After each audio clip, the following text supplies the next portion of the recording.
This is an 8-iron, and it's a dead shank. Wow. Way right. Oh, takes a hop off the path. You gotta be kidding me.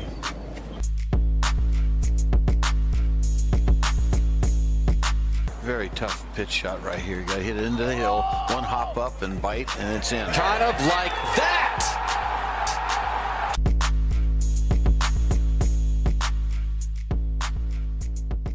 Well, I would like to welcome three-time PGA Tour winner and the winner of the U.S. Senior Open, Olin Browne, to the Sub 70 podcast. Olin, thanks for taking the time today. I really appreciate it.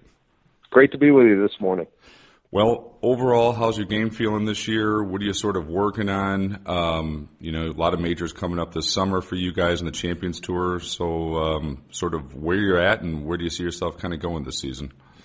It's always an interesting question. I don't think you'll talk to any golfers who'll look you in the eye and say, yeah, I'm firing on all cylinders. I'm ready to go. Tiger Woods, routinely tells you he's playing great with his C game, or the results are okay with his C game or his B game or whatever. We're never satisfied. I'm doing some things that I didn't do well last year. I'm doing some better things, and I'm struggling with some other stuff. A short game is always an issue. I'm always trying to get better with that. If I can have a good week rolling the putter, I'm gonna have a good week. So those are the things where I kind of channel my energy and try and focus, and that's how things have been going this year. You had a tie second at the Chubb Classic earlier this season on the Champions Tour. That was a crazy Sunday. You kind of bolted up the leaderboard early, jumped into the lead, and is that excitement or in the mix on Sunday after all the years you've done this? Is it still as exhilarating, as exciting as it's ever been? Well, it's why we all play, to be in it when it matters. And, you don't always get the results that you want. Obviously, I was in control of that tournament. I let it get away a little bit. I misjudged the wind on the last hole and hit the ball in a spot where I couldn't get out from under it, and I ended up messing up and getting into a playoff. But you can't fault yourself for the effort that you make. It's one thing to hit a bad shot. It's another thing to make a bad decision. And it's a third thing to kind of process information and have something change in the middle of the shot, And so, when all those kinds of things converge at the same time, you're going to end up messing up and making a number on a hole. And that's kind of how it happened. I was talked to a couple of guys after the tournament, guys whose opinions I value and who are watching. And, and the consensus is, hey, you know what, sometimes golf happens, and that's a fact. So I'm taking that as a real positive, because what I did on the last 27 holes there, that tournament, was I hit the ball solidly, but I hit it close, and I took advantage of doing that. So my putter was working, my process was working, and my swing was working. So those are good things. And, we got a long season. It's really, really hard early in the year on PGA Tour Champions to get in any kind of a rhythm, because there's so much stopping and starting. We've only played 6 or 7 events this year. And it's pushing into May at this point. The guys on tour have already played double that or more. And, you have a week on and 2 weeks off, and 2 weeks on and 2 weeks off. It's really, really hard to build any momentum. And just like any other sport, momentum is critical. What is ideal? Is it for you? Is it 3 weeks in a row, 2 weeks in a row, 4 weeks? Well, if you can get into that rhythm, what does your body feel good with? Your mind feel good with? What's that flow in an ideal situation? I think it varies. Sometimes good play comes unexpectedly. So the first tournament that I won back in '98 was Hartford, and I had been out on the road playing a bunch of tournaments, the U.S. Open in Chicago and Kemper and stuff like that, and I was really fatigued. I missed the cut by a mile at Chicago. The U.S. Open takes a lot out of you. It's such a hard tournament. The course is always to the max, and I was debating whether or not I was even going to go, and I was fatigued the whole week. I had a sinus infection, and I ended up winning the tournament. So there's no way certainly for a guy like me, to put my finger on what it is that helps me play my best. I like stringing together a few tournaments, especially if I'm playing well, because that momentum carries over week to week, and you can establish a rhythm, get into a kind of a routine, and take advantage of that. Now, if you're playing poorly, it's really nice to be able to go home, put your clubs away for a few days, do something else, and get a fresh perspective. But I just think it varies, and I think that's why we work so hard. We're all in our 50s, and some guys are in their 60s, and still on Tom Kite's on the driving range every day, all day long. He's 68 or 69 years old, and he's working as hard as anybody out there because he still thinks he's going to figure out how to do it better. So, he's a marvel.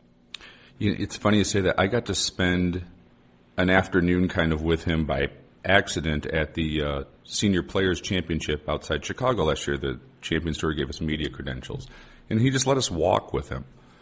I can't believe the effort and what he was thinking about, and he's still out there with a smile. I mean, you can just tell it's still joy, but it was one of the most educational afternoons I ever had with a golfer, of asking him, what does he see in this golf course at Exmoor? What's his process?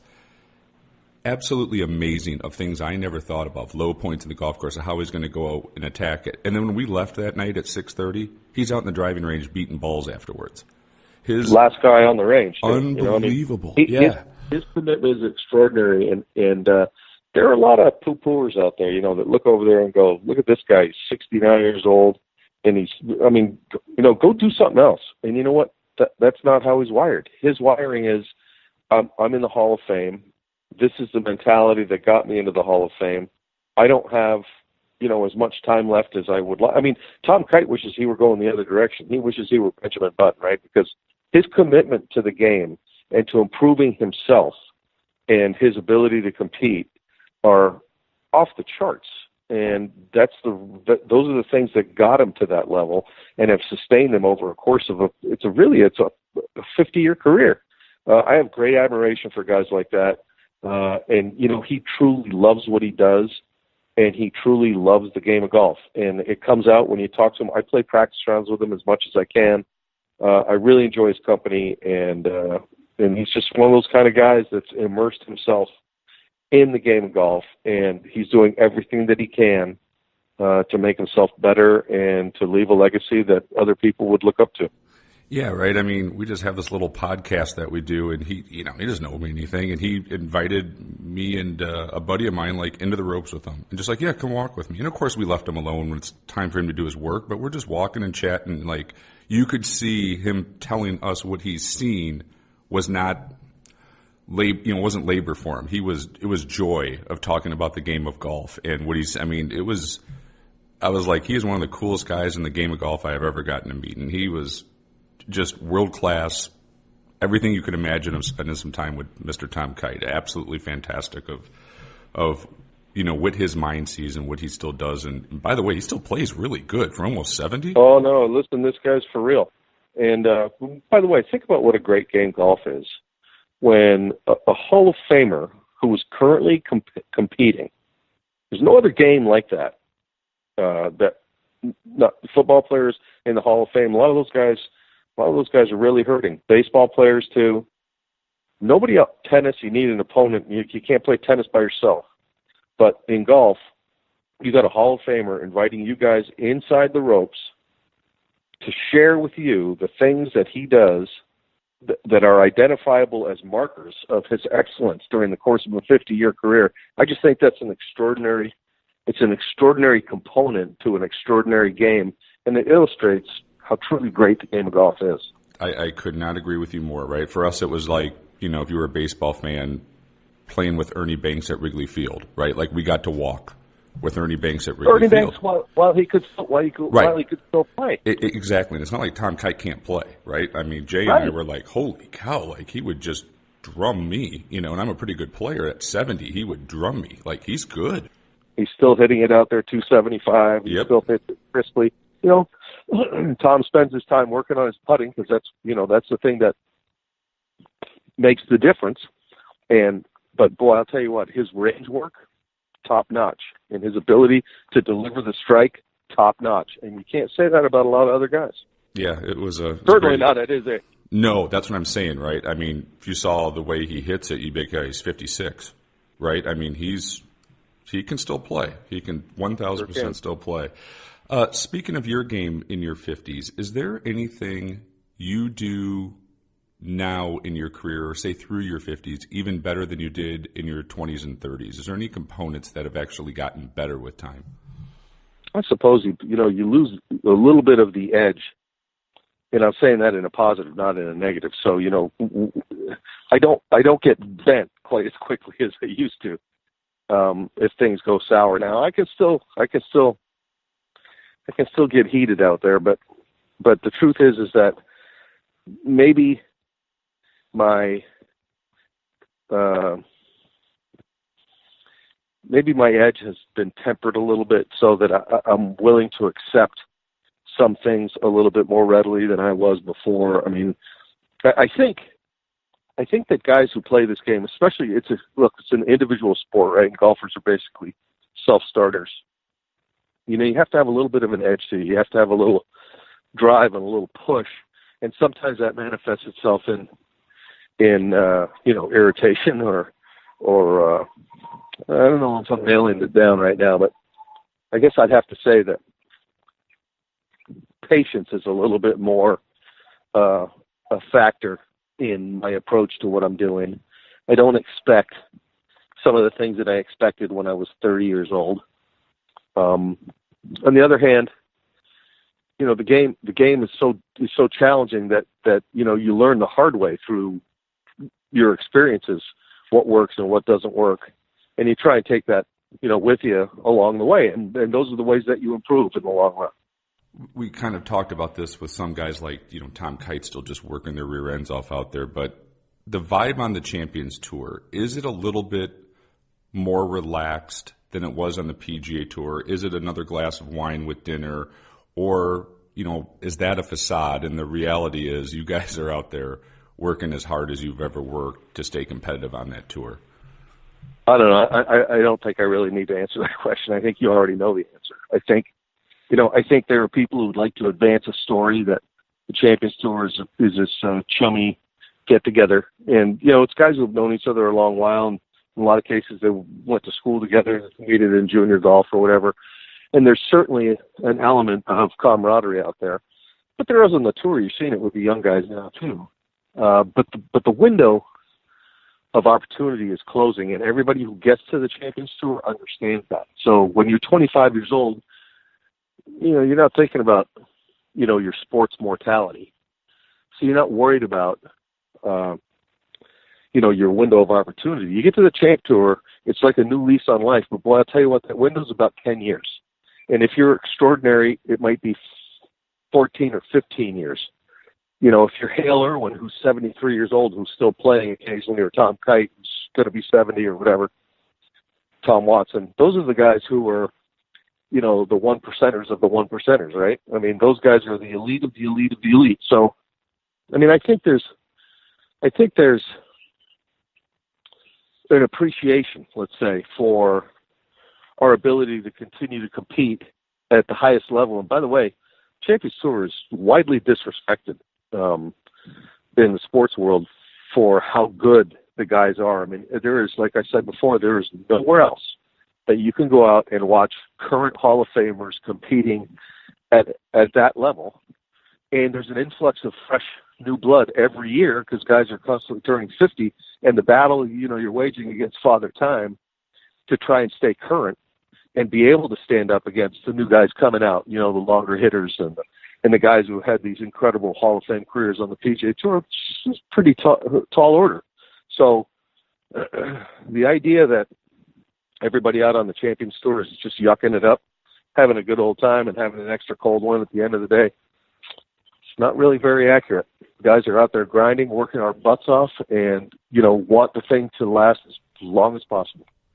Yeah, and you're correct. I knew the answer to that after seeing it, especially up close. And you can't play the level you're played at, but I figure for the listeners, it's an interesting perspective because that is sort of the commercials and the facade. Obviously, if you go out there and watch it for a day, the ultimate of that too, on top of Tom Kite, was, Tommy Armour III, who's, I love his game, and he's got this reputation as going out and having a good time.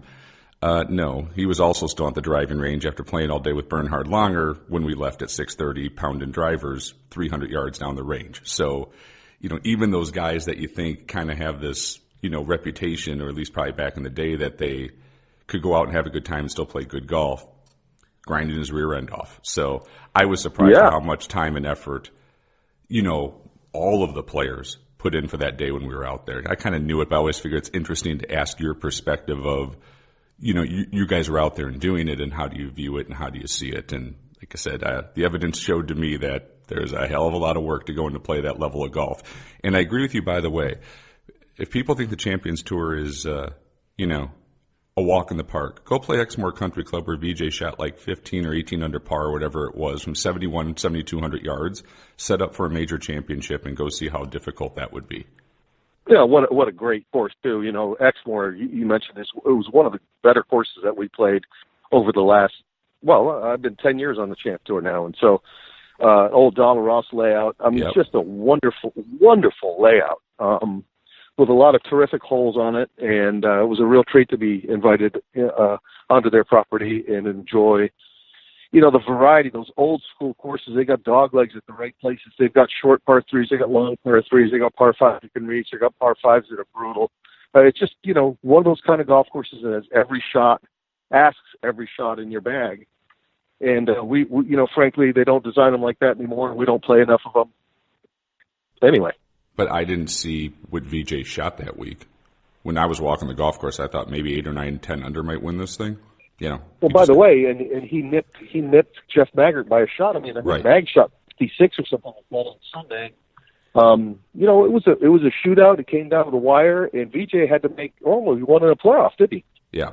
I mean, but the scores that were shot, right? I mean, I'm a low handicap. There is no way I could come close to the tees we were playing to break par. There's no way. So, like I said, if the average person, I don't think realize, I guess the point is the quality of play that you guys still have out there, right? They don't until you see it and watch it, of how good you guys still play. So, I knew this, but to see it up front too was really interesting. So let's talk for a second. I have a question of how a touring professional kind of goes about equipment changes, and how much time do you have to put into it before it goes in the bag? And with new equipment of what Callaway has out this year, for example, I know you've been a staff player with them for a long time. How does that process work? And then once you see those improvements, how do you go about putting that in the bag, and kind of, what's your bag set up like this year, and what are you sort of seeing with the new equipment that you've been working with? Yeah, so I've changed all the woods in my bag now to the Epic Flash. The Epic Flash is the latest in the series of Callaway driver fairway wood products, and really the Rogue last year, the Epic 2-3 years ago, and then the Rogue last year were both really good products. But the Epic Flash delivers the same kind of ball speeds, if not a little faster, with, kind of a user-friendly component. They're just much easier to hit. It's easier to find the sweet spot. It's easier to find going from one driver to the next, kind of consistency in ball flight and spin rates and so forth. And so I think that's a huge advantage when you incorporate the technologies that they've developed over the last 5 or 8 years into one product. You got a better product, right? Also, there's always this golf ball component, with it, that the technology allows for, the golf ball to be kind of, matched up with the irons, with the wedges, with the driver. How is that process also looked at from your standpoint? Then how do you incorporate that whole thing into your game so you're optimized out sort of on everything that you're doing? That's such a good question, Jason, because everybody's looking for optimum performance with the driver.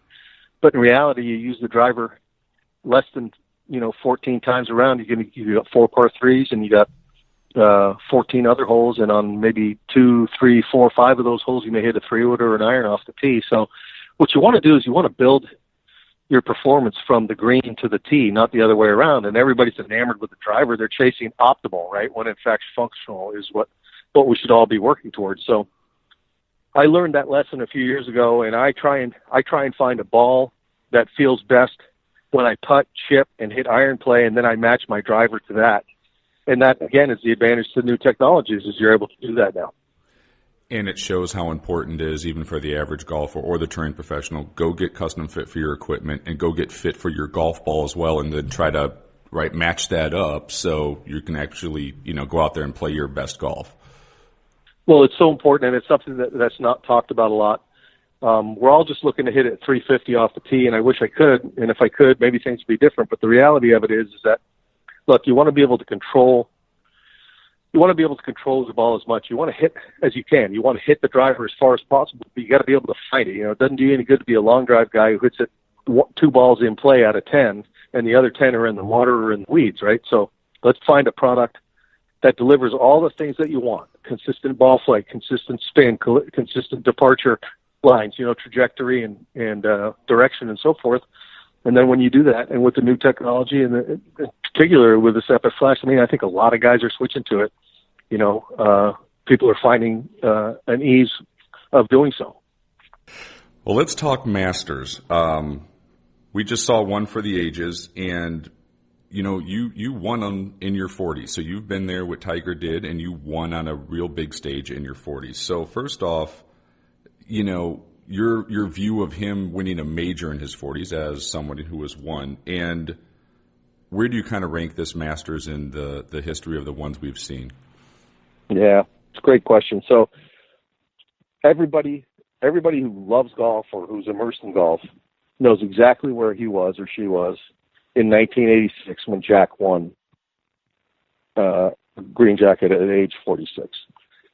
And I think a lot of people really shared a lot of excitement. There was a lot of enthusiasm also in 2004 when Phil Mickelson won his first Green Jacket with that massive leap that he made on the 72nd hole. But to me, this Masters that Tiger just won is the closest thing that I can equate to when Jack won in '86. The sounds reverberating around Augusta in '86 and the hollering and the cheers and the crowds this year at Augusta, I think, they're neck and neck, and it just so happens that it's the two guys that are in the conversation for what's coming, which is Jack with the 18 majors and Tiger trying to run that down. And I think it has less to do with Tiger being in his 40s than it has to do, because let's face it, Tiger's as fit as, he doesn't look like he's in his 40s, still looks like he's 22. But it has more to do with his comeback from what was, widely considered as potentially career ending.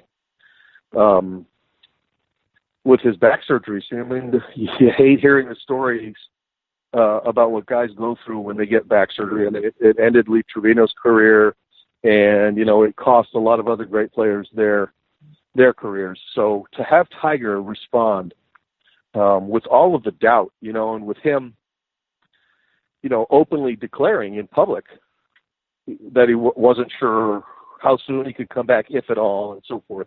I just think that, the stage was set, and then, there was a perfect storm of stuff that occurred, in particular on Sunday. And I'll tell you this right now, Tiger won, I hate to say it, Tiger won without his best weapon, which was the magic of his putter. He missed a lot of putts inside of 10 feet, a lot of putts inside of 8 feet on the week, and still won what is one of the toughest challenges, toughest courses in golf. I think that we're headed to a kind of a new era of watching Tiger run up that leaderboard again. And I just like to say, for the record, and I think I said it before, I said it when I was doing some work at Golf Channel when this whole thing kind of started. All of these young players who dutifully look in the camera when they're asked the question, what would it be like to have Tiger? And they all say, oh, yeah, we want him to come back. We want Tiger. He's the reason I put these. They're blowing smoke, because not one of these guys knows, because they're all 25 or 30 years old, right? The only guy who's been out there for any significant time when Tiger was at his peak is really a guy like Justin Rose. So all of these guys who are 25, 28, 30 years old to say, yeah, we want Tiger, bring Tiger back, they're blowing smoke, because if the Tiger of yesteryear returns, these guys are all playing for second place. Boy, his iron game was on. I mean, you talk about the putting, but more, man, that iron game looked. I mean, I think he was, first in greens in regulation, so he had a lot of looks, but the iron swing looks as good as ever. I think he hit more greens in regulation than any winner in recent history. So he hit something like 58 greens or something like that for the week. And more importantly, it doesn't look like he's necessarily hitting the shots where he wants to. Like, for example, on 16, where he cut an 8-iron into the slope, so it's playing away from the trouble and hits the ridge and doesn't come into the ridge hot, because if you're playing a draw and it hits that ridge, it could miss the green.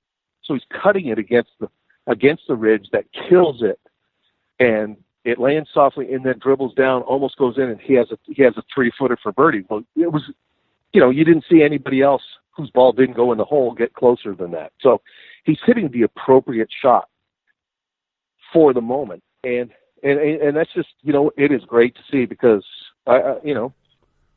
he's the best I've ever played golf with. The other interesting thing I saw from the tee is during these comebacks, whatever, I noticed, man, if he had to hit the high draw, that one was tough, right? You could even just see the pre-shot routine and the tension go. I mean, you could even see it, right? And that week of the Masters, he could work the golf ball tee both directions without much problem. And then I went, wow. I mean, he's on point, right? When he just wants the high draw and has it and wants to hit that little slider hard and let it go without the fear of going left, he had that one. And then you go, wow, this looks like all the pieces of the puzzle are starting to come together. Well, and it's been a long time coming. And we saw glimpses of it last year, but it was kind of incomplete. There were deficits. And then at the end of the year at Eastlake, I mean, the galleries were just, it looks like the old days, those the old footage where they just drop the ropes on the 18th hole or the 72nd hole or whatever, and all the gallery comes rushing to chase him down the fairway. I've never seen crowds like that at that tournament before. It was just extraordinary. And then, early in the season here, he played pretty well at the match play, and there were some, but nothing that would indicate that he's going to go and be the Tiger Woods of old. And I still don't think that we've seen what he's capable of. He's putting back together the pieces that have made him so great for so long, and he's assembling this thing, kind of methodically, right? So he's checking this box, and then he's moving on to the next thing, checking that box, and he's moving on to the next thing, checking that box. So all of these things are part and parcel of him recovering what is, the greatest athletic career of my generation. Now, the arguments with Federer and Jack, and there are generational players in every sport. But I don't think anybody has commanded the kind of enthusiasm and respect and admiration whilst going through the highly public, roller coaster of life that Tiger has lately. And by the way, he is the athlete of his time. Like I said, Federer is the greatest tennis player, and Michael Jordan, a basketball player, and Tom Brady, a football player, and so on and so on and so on. But those guys are essentially beholden to their opponents. And Tiger's playing against history. I mean, you could make the argument about Federer maybe, but those other sports, they're team games too, and they're relying on the team working together to achieve a common goal. And this guy is a high wire act, and he's he was at the very top of the list before, and then he crashed to the very bottom, and now he's worked his way back up, and he's the favorite in every major coming forward, and probably every tournament. He's certainly the crowd favorite when he shows up, and it's going to be, I think, a pretty exciting year. I'm going to ask to put your golf analyst hat on this one. So how do you like the new schedule with starting the year off with the players, and then how the PGA Championship has now changed to May, and to have that series of what golf's now going to have for the next month in the playoffs? And then as a part two, is your view of the Players Championship, should that be considered a major championship? Okay, so those are loaded questions all around, right? I think that the new schedule affords epic level events every month of the year, starting in March, right? With the Players, you got the Masters, PGA, U.S. Open, Open Championship, surrounded by and intermingled with the World Golf Championships, the Invitationals, Jack and Arnie's tournaments, the season-ending event, the FedEx Cup, and all that. So I think that from a delivery perspective, you've got meaningful events in a kind of in a batting order, right? And I think that's probably a good thing. Condensing the year into that kind of a program really puts a lot of pressure on the guys, and they're finding out. And you heard Tiger say it when he did his interviews last week, that he's going to really, because he was working his way back to form last year, he's really going to focus on certain events. So I think that puts a lot of pressure on players to be ready. But that's golf. Golf is a constant. It's a moving platform. You got to be on top of things to stay current, right, and to stay ready. As it pertains to the Players Championship, this is better for a private conversation, because it's the only other tournament than the Masters that's held at the same venue. It's been 30-some years or whatever it is since, what was the first year, was 81 or 2 at Sawgrass. Yeah, somewhere around there. And they've tweaked the course a little bit to try and make it what it is, and it's historically the strongest field in golf, and it's the PGA Tour's flagship event. So the problem is that the Players is trying to crash a 4-tournament party, right? There are 4 major championships. There have historically been 4, whatever those 4 have been. I mean, you go back to the time of Jones, the 4 were the 2 Opens and the 2 Amateurs. And now it's evolved into the 4 that it is currently. And history gets to decide the tournaments that become major championships, not individuals, right? And I think what the Tour is doing is they're trying to put their best foot forward and put an identifiable monster, which is Sawgrass, onto the schedule with the identified best field in golf, and let history be the arbiter of whether or not that's a major championship. Yeah, and I didn't mean to give I've just kind of thought over the years. 5 years ago, I was kind of like, I don't know, I don't see it. I would actually be okay with it now. I think the course, in as good as the tournament was this year, is starting to really become iconic in the sense that maybe not even, I know all the holes, but I'm a golf nut. Like, even the casual viewer, I know that golf course, and that's a great fit. So it's starting to have all of these elements that if whatever you want to call it, the golfing gods said, that's a major, I would actually be like, yeah, I'm okay with that. You win that one on that tournament, on that golf course, with that field and that pressure and that magnitude of an event. It's covered like a major anymore. I guess I'm thinking the argument is sort of I think it's changing in the context that it is such a great tournament and such a big event. I'm okay with it. I think that is such a huge one to win, and my view is sort of changing personally on it, of how much I really enjoy the Players anymore and love watching that back 9 on Sunday. It feels like a major to me. I think that there are a couple of things that need to happen if it's going to be considered a major. One is the other 4 have to accept it as such. And I think that's where things get a little sticky, because the more you invite, more you're inclusive, the more you diminish what you have, right? So 5 majors is a whole different number than 4. 4, it's easy to peak. It's easy to rally around. It's easy for the 4 to collude. You invite a 5th, now you got a whole other set of, got a whole other constituency, a whole other set of issues, a whole other group of questions, you know what I mean? So each major, for example, invites the 2 Opens, the Open Championship and the U.S. Open. The U.S. Open, the winner gets 10 years coming back, gets a 5-year exemption on tour, gets a 5-year exemption into the other majors. The Open Championship, you're exempt until you're 60. with the same other exemptions. The Masters, you are exempt until they politely say to you, you're going to play one more year, and then we're going to go from there. And then you just wear the green jacket and you become part of the event on that side, right? But you get 5 years. You get 5 years into the other majors. The PGA Championship, you're invited back until you're 60 or 65. You get 5. So you understand that? Is that there are exempt categories for those 4 major championships that they kind of share and overlap, that are part of the deal. And until those tournaments, for example, say, okay, the winner of the Players gets 5 years into our event instead of 3.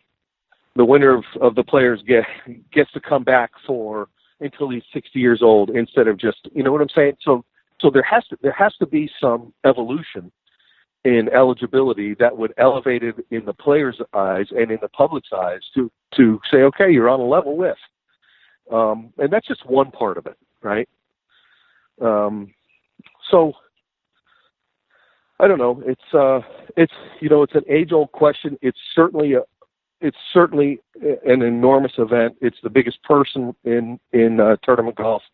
It has a lot of cachet, but I think it matters less what we think as fans than it matters what the other tournaments think of it, and whether or not they're willing to embrace a 5th major championship. That would certainly go a long way to elevating the player's status to that level.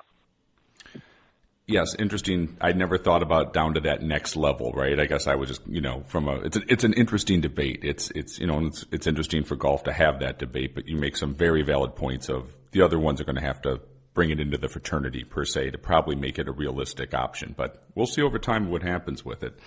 Let's talk about your win at Hartford in '98. You're 39 years old, grinding it up, and you finally get it done. What's that experience like of being handed a trophy and doing it after all those years of mini tours and getting on the Ben Hogan tour and getting out there and then finally, getting over the finish line that, you've won on the world's biggest stage? It's a great question. I started playing golf later than most of the guys. I was in my late teens, and so there's a curve, a developmental curve that's, you can't bypass that. You can't circumvent it. You can't short circuit. It's just the way it is. Golf takes a certain amount of time to learn. And so, if I had started playing golf as a junior, I might have got my first win when I was in my late 20s. I would have been okay with that, right? But all things considered, it's a pretty satisfying event. It's validation for the things that you believe and the way you work and your application and so forth. And it's funny how the moment is always less to me than the aftermath, right? So the aftermath is, the moment is, for example, it was in a playoff. I chipped in. There are how many thousand, 30 or 40,000 people screaming around the green. And my recollection is that it was deadly quiet, right? And then I look at the replay of it, and I go, man, the people are falling out of their seats and screaming and yelling. And it's supposed to show you how tuned in you are, or you're able to get sometimes. And so the moment is kind of surreal. And then the aftermath is a little bit different, right? So immediately, you do the trophy thing and all that stuff. You go to the next tournament, and somebody's trying to beat your brains in the next week. So immediately the tournament's over, and your buddies are patting you on the back, and the guys who have been on tour a long time, who maybe you've looked up to or have offered you some counsel, they come in and they give you, they share their hand in respect, right? And that has meaning to an individual. But the import of winning that tournament doesn't last until you look back and you go, somebody 20 years later is asking me, like you, what did it mean to win that tournament? And so it just means that, you're part of the history of that tournament, and that you've done something on the tour that you set out to do, and those kinds of things. But it's really hard to get caught up in what's happening, because everybody moves on from that moment so quickly, right? That really taking time to enjoy or appreciate what happened, it's so fleeting that it almost just blazes by. It's like driving down the highway, pass mile marker or whatever it is, and here it comes, there it goes. That's just how it is. With the other 2 wins that you had after that, sort of validate the first one. Now you're up to 3 wins. Does the wins at Colonial and Deutsche Bank, does it change in the sense of now it's a little bit of a different experience when you're a multiple-time winner on tour? Is the surreal, as you said, sort of a surreal moment, is it still the same, or does it change as you kind of, you're winning for the second time and third time on the highest level? Never really thought about that. You always want to win again.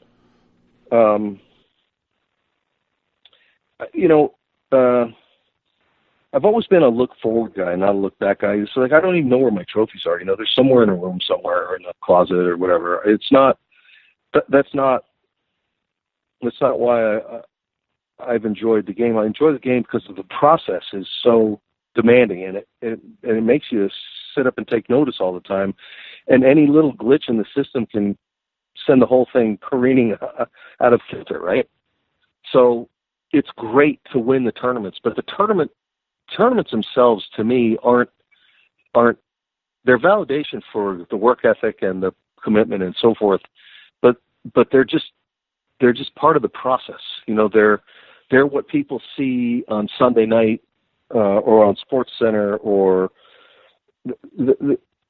there's so much more that goes into it. It's more like a validation of all of the work and the commitment than they are a single moment. Yes, and I can understand where you're coming from. That you can't get caught up in looking at what happened in the past. You're right. That's next week. There's another event. You got to keep working and going at it. But from a golf fan's perspective, I think it's interesting. And I got to bring up one more. Right. I mean, your major championship. Like, you won a USGA big time event at Inverness. Great club, historic. Is that one the sweetest of all of them? That I'm guessing on the Champions Tour, that's got to be the biggest one that everyone wants. Correct? Like, if you could have picked one to have for your major out there, is that the one that you really, really wanted? Yeah, on our tour, I think that's probably right. And, the fact that I led it wire to wire, that's kind of a feather. And I played with Marco Mira on the weekend, and it was a very compatible pairing. And we really distanced ourselves by the back nine on Saturday's round from the rest of the field. So it essentially was a match play event on Sunday. I mean, I had a 2-shot lead on MO going into Sunday and a 5-shot lead on third place. So, the course wasn't giving up a lot. I mean, somehow I'd gotten to 15 under par through 3 rounds, and the course wasn't offering up many birdies. And turns out the only birdie that I made on Sunday was on the last hole. I made that 35 or 40 footer or whatever it was. But, anytime that you win a national championship, has special significance. And, on the driving range at Arroyo Seco when I was a kid in school, and I'm standing out there going to the 18th hole of the U.S. Open, that's the one that we talk about, And so, again, the moment was very satisfying, but, people ask me if it was fun to win that tournament and go, the first 3 days were great. Sunday sucked. I shot 64 the first round. I shot 68 or 9 the second round. I shot 65 the third round. I was cruising. It was easy. Saturday night, I didn't sleep. I got a 3 o'clock, 2:55 tee time or whatever it is. I'm wide awake at 3:30 in the morning. That's a long time to be with your thoughts by yourself, And fortunately, I had my wife with me, and she was able to kind of talk me through stuff. And, the tension level rises during the course of the event. It elevates every day, By the time you get to Sunday, you can hear bugs having a conversation in the corner of the room. Your senses are all on high alert, and you're a little twitchy and the whole deal, right? And so the biggest thing was Sunday when I finally got to the driving range, I was able to hit a couple of shots. A lot of that tension left my body because now I'm able to go to work, right? And there's nowhere to go. You got a 2-shot lead. You played great. If you don't win the tournament, after all that effort, hey, you've had a nice week, but you're adults for not finishing it off, right? Yeah, you got all the pressure on you at this point, right? Like, it's yours to win. Yeah, right. and you really feel it. And I got off to kind of a rocky start that day. I mean, the tension is high, and I missed a couple of greens, and I made a couple of sick up and down when I needed to, and then something happened on the 7th green, and everything kind of quieted, and I was able to hit every fairway and every green coming to the house, and it was just one of those kinds of performances that I look back on now, and I'm pretty proud of it. As you should be. That's a big one right there. Ryder Cup. Assistant captain in 98. Zinger had a great plan. And a couple questions in the sense of you were an assistant captain with Zinger. And what does an assistant captain, or I guess I should ask, what did Paul, what was the expectations of his assistant captains? What did what was your responsibilities when you were there? And is there any other experience you've ever been through that's even close to being inside the ropes at a Ryder Cup, especially on home soil? Okay, so I'll address that question first. So being an assistant captain on the Ryder Cup is the coolest thing I've ever done in golf. Because while winning tournaments is an individual achievement and winning the national championship is an individual achievement, representing your country in an international competition is everybody dreams about. I mean, think of it as the Olympics of golf, right? I mean, I know that the guys who were able to go down and compete in the Olympics hold that very, very high in their pantheon of lifetime experiences. Justin Rose travels with his gold medal and flashes it whenever he gets a shot at it, right? I mean, the truth is that guy's got a gold medal, and he played for free, didn't get paid. I mean, his contracts and whatever, but I mean, there was no purse. But I wonder if you ask him the question about what's his most cherished prize, I wonder where it would fall. You know what I mean? So the ability to represent your country, and by the way, I was just there propping up guys and helping out and doing whatever I was asked. But still, like you say, inside the ropes and experiencing what is one of the most extraordinary competitions in all of sports. And it was just as much fun as I've ever had. And Zinger called it. He said, this is going to be the most fun you've ever had. And it was. And the truth is that our guys, Zinger had this plan. He had this plan 5 or 6 years before he was named Ryder Cup cap. He and I talked about the things that he thought, how he felt like he could help lead a team to victory, and it came to be, and it was mind-boggling. Sunday morning in the Ryder Cup, the first tee time I think was 11:55 that morning, and we went in early to kind of dot I's and cross T's or whatever. And at 8:30 or 8:45, the stands by the first tee were full. So this is 3 hours before they're going to tee off. And the Euros are on one side and the Americans are on the other side, and they're heckling one another and they're singing their national songs. And I mean, I don't think any of them went to sleep the night before. I don't think any of them quit drinking from day one of the tournament until that moment. I mean, it was everything ratcheted up to a whole new level, and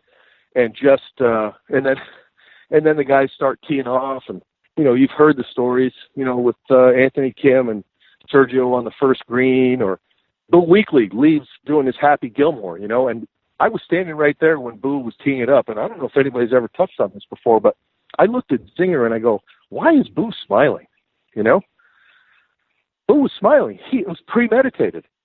He was going to do that, so he strikes his tee shot, and then he straddles his driver and rides off the tee. I mean, he was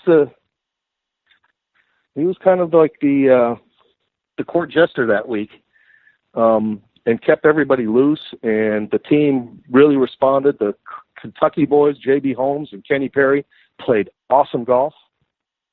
That was part of my pod. I had the quote redneck pod with with those guys, and people ask me all the time, how'd you get that pod? And I said, I don't know, early Christmas present, I guess. These guys were a riot, and they had a great time. And you know what? I know this, is that there's been a lot of talk between the Euros about, why aren't the Americans doing better? Because on paper we look so good and this and then the other thing, and a lot of guys had their opinions and this and that. Yeah, they just need to have more fun was kind of the consensus. Well, when we were playing well, we had a lot of fun. Nobody has fun when they're getting their butts kicked, right? So there were a lot of things happening that week, and there was a lot riding on that Ryder Cup, I think, because the Euros have really figured out a way to bring everybody into the fold and to make everybody, feel a huge part of the team. And there's this kind of wave. And, this saying is a rising tide floats all boats, right? I mean, there's this wave that elevates everybody to the level of commitment and to the rise to the occasion in these Ryder Cups. And maybe we hadn't figured it out until that point, and Paul sure did. He had implemented his pod system, and he got it off a show about the Navy SEALs and how they break down the group into smaller groups and how efficiently those guys all work together. And you should get him on the show one time to talk about it because he really explains it beautifully. But I mean, there were so many things that went into it. And, there was a rally, the pep rally, the night before we started, and everybody was there, and the crowd whooping it up. And I mean, everybody got really invested and really into what was happening. And the wave of emotion helped elevate everybody's play and carried the Americans across the finish line. You brought him up, and I was going to ask you about him because I miss this guy, Anthony Kim. I miss him in the game of golf. The time you got to spend with him, any interesting Anthony Kim stories? And gosh, he seemed like a player who was meant for the big moment, right? I would have loved to have seen what his career would have looked like without all those injuries. And what was sort of your take of being a teammate of his for that Ryder Cup? Anthony was a force. I mean, he was dynamic. The kid was uber talented. Maybe as gifted a player, as you could ever identify, along the lines of a Tiger Woods or a John Daly level of physical ability. Bombed it. Brilliant short game. Awesome iron player. And a real thirst for delivering in the moment. So the guy was an elite physical talent, and he had a hunger to perform at the highest level. And I don't know what happened to Anthony. I know that the injuries kind of derail, and that can change momentum in a heartbeat, right? You get hurt, and you start playing away from the pain, and your game changes. And so it's really unfortunate because he was kind of a transcendent talent. And just a fun guy to be around. He loved life, took it all in, did everything to the max. And I just hope wherever he is now that he's happy and content doing what he's doing, because the guy was the next great player, and he flashed it. And he was, while if you could characterize Boo Weekley as the kind of the guy who kept things light in the locker room, Anthony Kim was the guy who set the playing tone that week. And, he was ready. He was like a racehorse. He was ready to jump the gate and get right to the lead. And if it was a 1.25 mile race, he was going to run 3 miles and he was going to win by 500 lengths. You know what I'm saying? Yes. So he had a kind of energy and enthusiasm that, you can't fake. He was ready to roll, and the big joke that week was, that he beat Sergio 4-3 or whatever it was and stormed off to the next. He didn't even know where he was in the match. He was just ready for the next hole, and he wanted to make another birdie. He was that kind of player. Well, I got two more for you here, Ian, or two more questions for you. I'll get you out of here. Appreciate your time today. I really do. Yeah, it's good spending time with you. ESPN, you did golf commentary for them in work. How did that come about? And did you take anything away from watching professional golf and commenting on it that maybe made you a better player when you kind of, got back on the golf course by seeing it on the other side? The first tournament I did was the U.S. Open in 2011 that Rory won so handily at Congressional. And I found doing the digital feed, which is marquee group coverage. We follow one group for the entire round. That I could see the storyline doing, just like playing. You could see the storyline develop. You could see what the tendencies were for the day, and if there was a thought that came into my head that didn't have room, I could circle back and get to it later in the round, a hole later, 2 holes later, or if the situation were to present itself again during the round. But yes, anytime you get a chance to watch the very, very best, and it's not a snippet. It's not like over to you at 17 and the guy hits the shot and you go back to 14. That's jumbled and not disorienting, but it's not. There's no fluidity to it. But anytime you can watch the guys go through the course of their round and lay out the strategy for the round, obviously there are little things that you can take away from that can help any individual get better at virtually anything if you know what you're looking for, right? So the answer is affirmative, and I really enjoy that part of the work. So I did ESPN for about 3 or 4 years, and now I do Fox for the U.S. Open too, and it's similar deal. I enjoy it. Those tournaments, the U.S. Opens and the Open Championship, those are played on the great courses in golf. The ones that are historic, generally speaking, and certainly in the Open Championship where it's the links golf, the Carnousties and the St. Andrews and the courses like that, our U.S. Open, even though we've gone to courses like Erin Hills and so forth, I mean, it's still the Wingfoots and the Pebble Beaches this year and courses like that. And it's just it's another way for me to kind of like reinforce my enthusiasm for this great game because, I'm a professional. I play it for a living, but I'm also a fan and a huge fan. And I actually love the game of golf. And I can see why a guy like Tom Kite is on the driving range at the age of 69, still trying to get better. And so we all find our ways to, be included. It's just like we're part of this crowd, part of this great game. And it's a privilege to be there. Is the learning curve hard, where I'm assuming you have a producer in one ear, then you have to talk, then you have to transition? Is it pretty darn difficult to make it come off perfectly smooth when all of this stuff is going on around you in a TV broadcast? Well, I think it can be. I mean, the TV component is certainly a little bit difficult because, as I said, you're not following the one group. The digital stuff on the computer, you tend to be following one group, and you might get so the first time you sit down, you say, look, I'm new at this. What do I need to do? And the guy looked at me literally and said, don't worry about it. You'll figure it out. And I go, okay, here we go. And you do. And if you make a mistake, they come on your headset and they go, look, don't talk over the shot or don't talk over the caddy and the player communicating, or, let's say reinforce that idea that you came up with about X. And so the learning curve is learning to synthesize what is important to the listener or the watcher, and how do you deliver that so that it makes sense in the context of what's going on at the time. So yes, there's a learning curve, but I haven't found it to be awfully challenging. And the producers, you get a reputation for hollering and doing this and that and the other thing.